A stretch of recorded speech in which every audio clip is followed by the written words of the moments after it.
حضرت جنید بغدادی رضی اللہ تعالیٰ عنہ یہ ولی کامل اور وہ عظیم شخصیت ہے جو حضرت غوث پاک کے بھی پیر ہیں. حضرت جنید بغدادی رضی اللہ تعالیٰ یہ غوث پاک کے بھی پیر ہیں. سنو آخری بات, حضرت جنید بغدادی رحمۃ اللہ تعالیٰ علیہ یہ سفر کرتے ہوئے جا رہے تھے, رستے میں ایک بستی کے گزر ہوا تو رات پڑ گئی. بستی والوں کا یار مینوں نہ اتنے تسی جگہ دے دیو, میں رات گزارنی. کسی آخیا نہیں حضرت ساڈے کول تے جگہ کوئی نہیں. کسی آخیا میری بیوی جوان ہے میں تو نہیں رکھ سکتا. کسی آخیا نہ بھی میرے کو تے چارپائی کوئی نہیں. بہت ساری باتیں کی لوگوں نے لیکن ان کو جگہ نہ دی.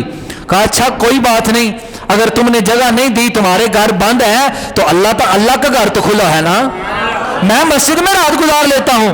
حضرت جنید بغدادی رحمۃ اللہ تعالیٰ علیہ مسجد میں تشریف لائے اور آپ ساری رات جو ہے وہ مسجد میں گزاری. صبح تہجد کا ٹائم ہوا تو جب تہجد کی نماز پڑھنے کے لیے اٹھے نا, وضو کیا, نماز پڑھی, تو کہتے ہیں میں نے کان لگا کے دیکھا مسجد کی دیواریں اور مسجد کی چھتوں سے ان بستی والوں کے لیے بد دعائیں نکل رہی تھی. اللہ ان کو غرق کرے, بستی کو اللہ ان کا بیڑا غرق کرے. یہ مسجد کی دیواریں سانو تو نہیں نہ پتا لگتا, اللہ دے ولی سن لیندے نے, اللہ دے ولی سن لیندے نے. وہ تے دوروں دل ویکھ کے دس دیندے نے تیرے دل وچ کی ہے, ہاں وہ تو یہ جان لیتے ہیں.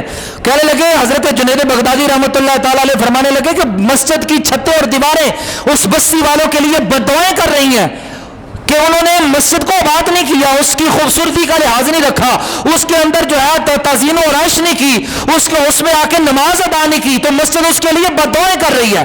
حضرت جنید بغدادی رحمۃ اللہ تعالیٰ علیہ فرماتے ہیں میں نے فجر کی نماز پڑھی تو باہر نکلا تو لوگوں نے دیکھا جی پیر صاحب ہے.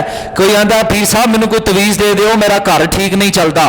کوئی آندا حضرت مینوں ہیپاٹائٹس ہے. کوئی آندا حضور یرکان ہے. کوئی کہتا مینوں لکوے کی بیماری ہے. کوئی کہتا فالج کی بیماری ہو گئی. کوئی کہتا اولاد کوئی نہیں. کوئی کہتا اولاد نافرمان ہے. حضرت کوئی تویز دے دے. فرمایا بدبختوں کوئی تویز نہیں, ایک میں آپ کو پیکج اور ایک آپ کو میں کورس دے کے جا رہا ہوں, وہ کورس آپ کر لیں تو پھر دیکھنا کیسے روانیاں آتی ہیں.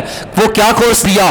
فرمایا 40 دن ہے تمہارے پاس, 40 دن آپ نے اللہ کے گھر کی خدمت کرنی ہے, 5 جگانہ نماز ادا کرنی ہے, اس کی صفائی ستھرائی کا خیال رکھنا ہے, اور 40 دن کے بعد میں آؤں گا, پھر آپ کی میں خبر لوں گا اور پھر آپ کو تویز دوں گا. کہا حضرت ٹھیک ہے. وہ ساری بیماریاں والے اکٹھے ہوئے. حضرت نے یہ جو پیکج دیا تھا, یہ جو آپ کو ان کو کورس دیا تھا, کہا اس پہ عمل کرنا. وہ جی ساری بستی جس کو لقبہ تھا, کسی کو فالج تھا, کسی کی اولاد نہیں, کوئی اولاد کی نافرمانی کی وجہ سے تنگ ہے, کسی کی معیشت میں معاملات خراب ہے, ساری بستی مان کے حضرت جنید بغدادی کی نماز پڑھنے کے لیے شروع ہو گئی. مسجد کی تزئین و آرائش میں جو ہے وہ مبتلا, وہ اس کا خیال رکھنے لگی. مسجد کی صفائی کا معاملات میں وہ اچھا برتاؤ کرنے لگی. 40 دن کے بعد حضرت جنید بغدادی پھر آئے, پھر آ کے مسجد میں ٹھہرے. بستی والوں کے پاس نہیں, مسجد میں ٹھہرے. صبح تہجد کا وقت ہوا, تہجد کی نماز پڑھنے کے لیے اٹھے.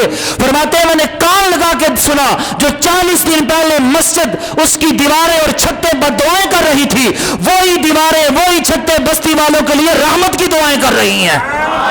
کہہ رہی ہے مسجد مولا اس بستی پہ اپنا رحم کرنا, مولا اس بستی کو آباد کرنا جس طرح انہیں مجھے آباد کیا ہے. یا اللہ اس بستی میں جتنے بیماریاں ہیں دور کر دے. یا اللہ جو فالج میں مبتلا ہے دوری کر دے. یا اللہ جو لکوے کی بیماری میں ہے اسے شفا عطا کر دے.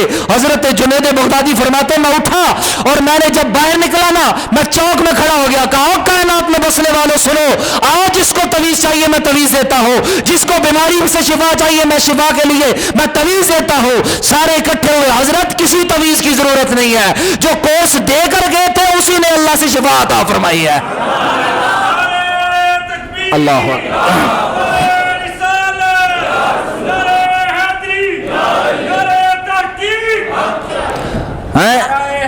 یار او بھائی جڑا صفائی کرے کنے نام نے. تو ہمیں یہ سوچنا چاہیے کہ یار جیسی صفائی نہیں کر سکتے تو گند بھی نہ پائیے, یہ صفائی نہیں نہ کر سکتے تو گند بھی نہ پائیے. پھر یاد رکھو وہ لوگ جو اللہ کے گھر کو آباد کرتے ہیں, رب ان کے گھر کو آباد کرتا ہے. جو بندہ چاہتا نا اس کا من صاف ہو جائے, اس کا قلب مطہر ہو جائے, اس کے گھر کے حالات ٹھیک ہو جائیں, اس کا گھر آباد ہو جائے. بھئی یہ ولیوں کا اور نبیوں کا نسخہ ہے, اس کے گھر کو آباد کرو, اللہ تمہارے گھروں کو آباد فرمائے گا. ہاں یہاں تو صرف